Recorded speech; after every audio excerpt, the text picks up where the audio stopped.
Welcome back to my Transformers animated episode reviews. Today we're taking a look at the two-part Season 2 finale, A Bridge Too Close. Yes, it's hard to believe, but we are already at the end of Season 2 of Transformers Animated.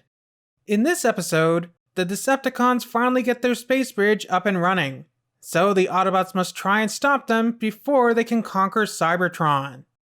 The first episode of this two-parter begins with the Constructicons officially being inducted into the Decepticons' ranks. And it's kind of cute how Blitzwing and Lugnut are holding lights that kind of look like candles. But then it changes to horrifying as Megatron literally brands Scrapper and Mixmaster with Decepticon branding irons as they scream in pain.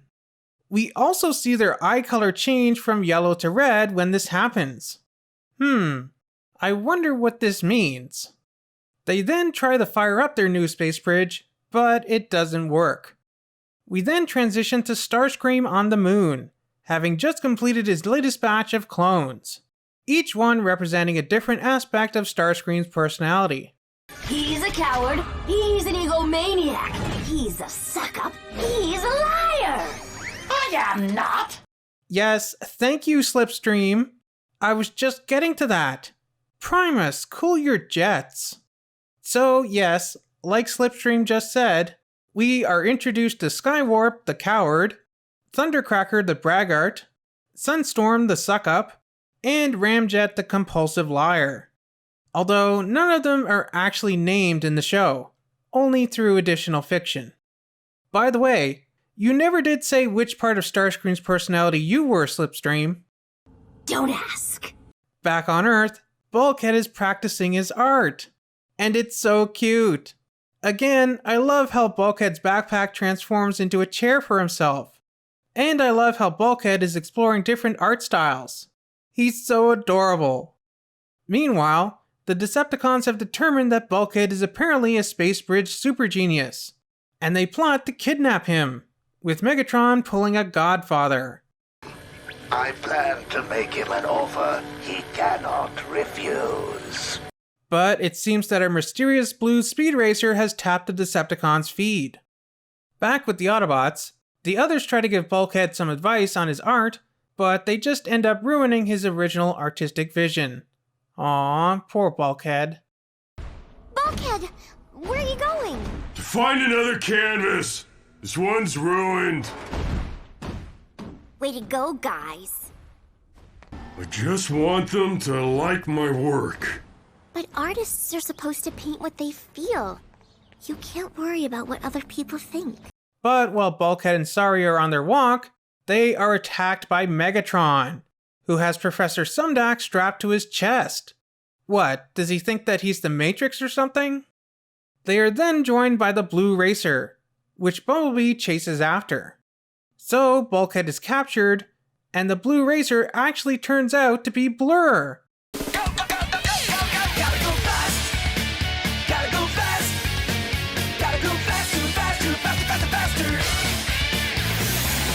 No, not that Blue Blur, but the Autobot Elite Guard member and intelligence officer Blur, voiced by John Machida Jr., his same voice actor from the original Transformers series and Transformers the movie from back in the 80s.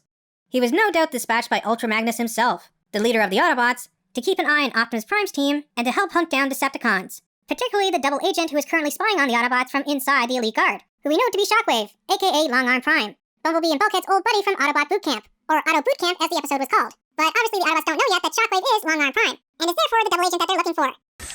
Got that so far? Could you repeat the last part? Which last part? Oh, everything after the name's not zippy.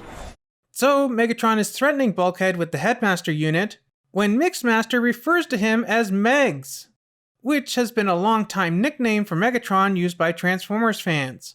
But I can't recall if anyone has ever used it in official Transformers fiction before this.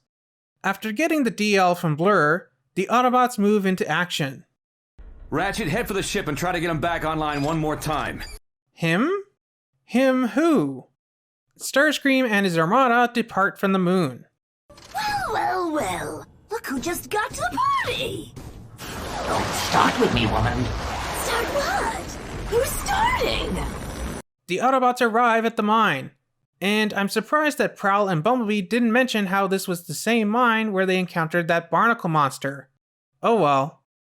After being ambushed by Blitzwing and Lugnut, Blur slaps the stasis cuffs on them. Okay, I give. I'm officially no longer the fastest thing on wheels. But the Autobots are soon captured by the Constructicons. And if that weren't bad enough, Starscream arrives and sends in the clones. As Starscream's clones keep Megatron busy, Bulkhead and Sumdac attempt to turn off the space bridge. Why did you make it work in the first place? What were you thinking? This coming from the guy who rebuilt Megatron. Don't worry, I won't shoot. One Starscream down, 5 to go. I'm not down. I can escape anytime I want to. I just don't want to. Brilliant strategy, brilliant. It's an honor to help you escape from such an elegant Autobot warrior. Impossible! You cannot defeat me! You are not worthy! You are inferior! And your joke stinks! Please! Please don't hurt me! I didn't easily! No! No! No! Not the stasis cuffs! Aww, I love the Seekers. They're so cute.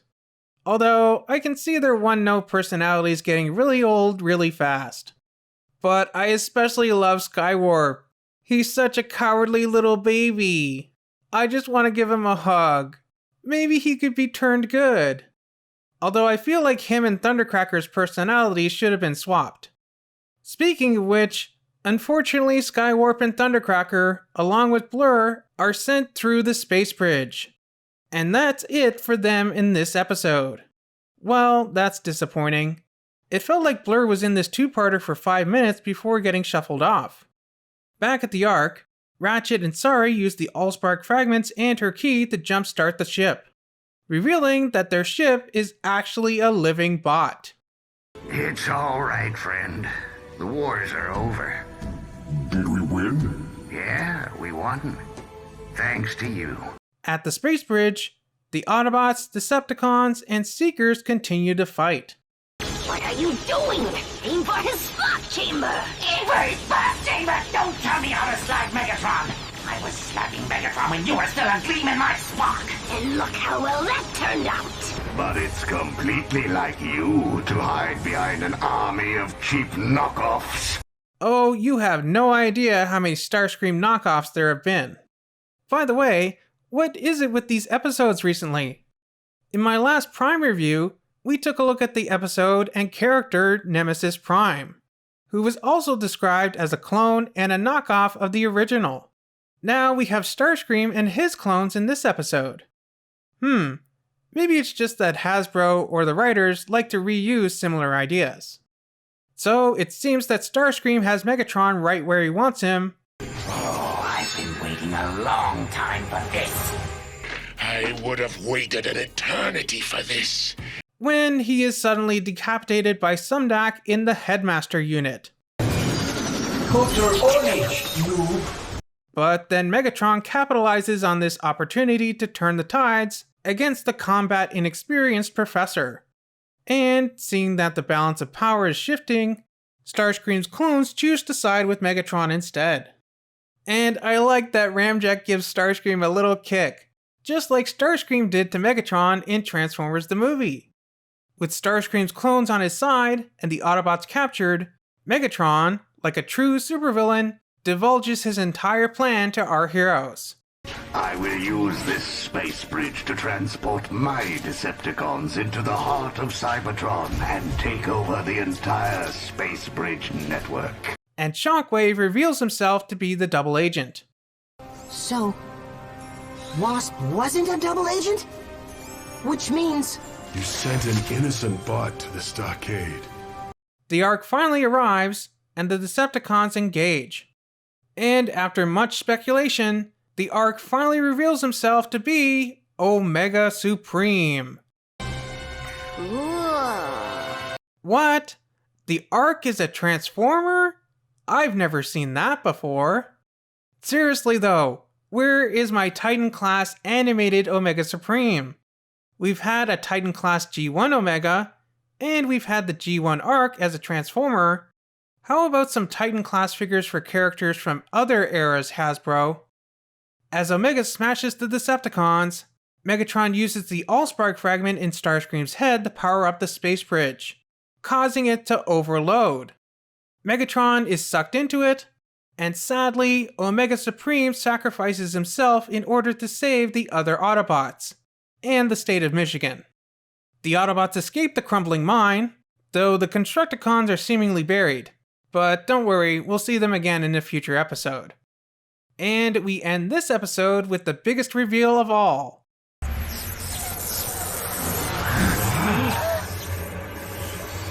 Sorry, we need to talk. And kind of like a Marvel movie, there's a cute mid-credit scene with Megatron and Starscream's head floating in deep space. Oh man, I remember when this originally aired on YTV, and the PJ, or programming jockey, who was basically like the channel's host, interrupted this cute little scene and talked over the entire thing. Oh boy, fans were not happy, let's just say that. Well, this was a great ending to this season of Transformers Animated. It definitely feels like they planted the seeds for everything in previous episodes, and then they all came to fruition in these two last ones. Although, if anything, I kind of wish we had a little bit more build-up. I mean, we get one episode with Starscream's clones, and then the next time they show up is not until this two-parter. I would have liked to see another episode with maybe Acid Storm and Nova Storm giving the Autobots and Decepticons some grief before Starscream and his clones suddenly reappear in this finale. Same with Blur. I would have liked to see more of him in another episode. Not just that racing one where he first appeared. I think he should have revealed himself to the Autobots sooner, had some kind of spotlight with them, then left to go track down the Decepticons, and then come back in this episode after he's found them. Everything else, like them building the space bridge and recruiting the Constructicons, felt fleshed out enough. It's just Starscream's clones and Blur that felt a little rushed, ironically. The arc being Omega Supreme, and Sorry being a robot, are things that fans have been speculating on since episode 1. I would love to know how far in advance the writers had planned these plot twists. Speaking of the unknown, it's still a bit of a mystery exactly which part of Starscream's personality Slipstream represents. Even when fans have asked about it, they were never given a straight answer. But here's my thoughts on the subject. Clearly, the easiest and most obvious answer is that she is his feminine side. Since, she's a girl. Duh, she's a girl. But I think the real answer is that she represents Starscream's treacherous nature. After all, she did betray him the second it was convenient for her. Although, so did the rest of the clones. But maybe that's why she said, "Don't ask." She wasn't just saying it to be cold. She was literally saying it because she didn't want to tell him the truth, because then he'd know that she was a traitor and she couldn't be trusted. Or perhaps she's more of his scheming side. Maybe not necessarily a traitor, more like an opportunist, always looking for a better deal, power hungry, that kind of stuff. Either way, I absolutely love Slipstream. It's no surprise that she became a fan favorite, and went on to be featured in the Takara Legends manga, and inspired other versions of the character, most notably of which is probably her Cyberverse version, who I also love. Well, what about you? What did you think of the Season 2 finale of Transformers Animated? As always, don't forget to like, subscribe, and do all that other fun stuff. And I'll see you here next week for the 3-part premiere of the 3rd and final season of Transformers Animated, Transwarped. So I'll see you here next week for that. All I know is I got pruned, and I woke up here, and now I'm surrounded by variants of myself, plus an alligator, which I'm heartbroken to report I didn't even find all that strange. Hang on. You're telling me that thing's a Loki too? Oh, yes. Okay. Fine. Willing to accept that.